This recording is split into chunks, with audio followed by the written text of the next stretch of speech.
টাকার সমস্যা হতে পারে, এই জন্য হয়তো ছোট প্রোগ্রাম। আমরা যদি ওই বিএনপির মতো এত চাঁদাবাজি করতাম তাহলে আজকে আমাদের প্রোগ্রাম অনেক। আমরা কোয়ান্টিটিতে বিলিভ করি না, আমরা কোয়ালিটিতে বিলিভ করি। আমাদের যে বড় বড় দল বলছেন এগুলোর প্রতি খুবই বিরক্ত। আপনারা যদি দেখেন চাঁদাবাজি, দুর্নীতি, ছিনতাই এমন কোনো কাজ নেই তারা ওইগুলোর সাথে জড়িত না। আপনারা দেখেছেন পাথর দিয়ে থেতলিয়ে কিভাবে মানুষ মারা হয়েছে 2006 সালের মতো। এইবার ইলেকশনে একটা নীরব ব্যালট যুদ্ধ হবে, যেই ব্যালট যুদ্ধে এনসিপি পাস করবে। এটা আমাদের এই 24 দফা বাস্তবায়নের জন্য যদি জীবন দিতে হয় আমরা আরেকবার জীবন দিব। আপনারা দেখেছেন বাংলাদেশ 54 বছর হয়েছে স্বাধীন হয়েছে, কিন্তু আমরা প্রকৃত স্বাধীনতা কিন্তু পাই নাই। আমরা যে সংবিধান নিয়ে শুরু করেছিলাম সেই সংবিধান কিন্তু আমাদেরকে একটা ফেল স্টেটে পরিণত করেছে। তো আমরা এখন কি চাচ্ছি? আমরা একটা নতুন সংবিধান চাচ্ছি। আপনি শুনেছেন যে নাহিদ ইসলাম যে 24 দফা দিয়েছেন আজকে দেশ নতুন পুনর্গঠনের জন্য ইস্তেহার। এই 24 দফার প্রথম দফাই ছিল কিন্তু নতুন সংবিধান। সো আমরা আগের সংবিধান বাদ চাই এবং নতুন সংবিধান দিয়ে মানুষের নতুন একটা জীবন ব্যবস্থা চাই।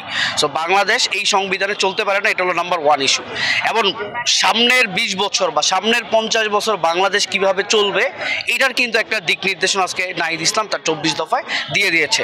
আপনি 24 দফা যদি দেখেন এখানে অর্থনৈতিক, এখানে শিক্ষা, এখানে হচ্ছে আপনার পরিবেশ, এখানে আপনার মানুষের জীবনযাপন, এখানে কৃষি, এখানে খাদ্য থেকে শুরু করে একটা মানুষের জীবনে যা যা দরকার, একটা রাষ্ট্রের পররাষ্ট্রনীতি থেকে তার প্রতিরক্ষা নীতি সব কিছুই কিন্তু কভার করা হয়েছে। এটা একটা কম্প্রিহেন্সিভ ইস্তেহার, আপনাদের মনে রাখতে হবে।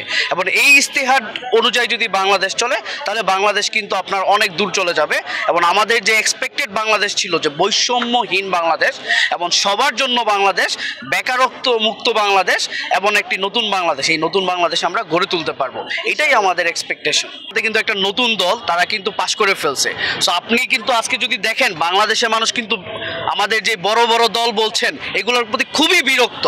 আপনারা যদি দেখেন চাঁদাবাজি, দুর্নীতি, ছিনতাই এমন কোনো কাজ নেই তারা ওইগুলোর সাথে জড়িত না। আপনারা দেখেছেন পাথর দিয়ে থেতলিয়ে কিভাবে মানুষ মারা হয়েছে 2006 সালের মতো। সো এই ধরনের বন্দোবস্তে এই মানুষ আর বিশ্বাস করে না বলে আমরা বিশ্বাস করি। এবং এইবার ইলেকশনে একটা নীরব ব্যালট যুদ্ধ হবে, যেই ব্যালট যুদ্ধে এনসিপি পাস করবে। এটা আমাদের প্রত্যাশা। এবং আপনারা যদি দেখেন এনসিপির পুরো কমপ্লিট নেতৃত্ব যদি দেখেন এখানে সবাই এডুকেটেড, এখানে সবাই শিক্ষিত এবং এই শিক্ষিত জনগোষ্ঠী কিন্তু নতুন বাংলাদেশের জন্য কাজ করছে। দেখেন আমরা এই যে কাজ করছি নিজের পকেটের টাকা দিয়ে। আজকে এত ছোট প্রোগ্রাম, আপনারা বলছেন আমাদের টাকার সমস্যা হতে পারে, এই জন্য হয়তো ছোট প্রোগ্রাম। আমরা যদি ওই বিএনপির মতো এত চাঁদাবাজি করতাম তাহলে আজকে আমাদের প্রোগ্রাম অনেক। আমরা কোয়ান্টিটিতে বিলিভ করি না, আমরা কোয়ালিটিতে বিলিভ করি। এই কোয়ালিটি দিয়ে আপনারা এই ইলেকশনে দেখবেন এনসিপির অবস্থান কোথা হয়। আমরা একটা নতুন প্রজন্ম, আমাদের কিন্তু জন্মই হয়েছে একটা আন্দোলনের বেসিসে। আপনারা দেখেন যে 1400 মানুষ তাদের জীবন দিয়েছে, প্রায় 30,000 মানুষ আহত হয়েছে। যদি এই রক্তের উপর পাড়া দিয়ে এনসিপি এই 24 দফা পালন না করে তাহলে এনসিপি সারা দেশবাসীর সাথে কিন্তু প্রতারণা করবে।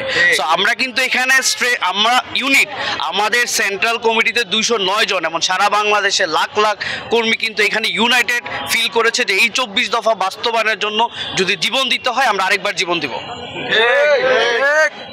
সবাই নিজের পকেট থেকে আসে এবং নিজে একটা নতুন দেশ গঠন করার জন্য। এই যে স্যাক্রিফাইসিং মানসিকতা, এই স্যাক্রিফাইসিং মানসিকতা দিয়ে এনসিপি আগায় যাবে। আপনার একটা কমিটিতে হয়তো বিএনপি বা অন্য দলের একটা জেলাতে হাজার হাজার কম মানুষ থাকে, কিন্তু এনসিপির এত লোক লাগবে না। এনসিপিতে যদি 20 জন লোক থাকে 1000 লোকের কাজ করবে। এটা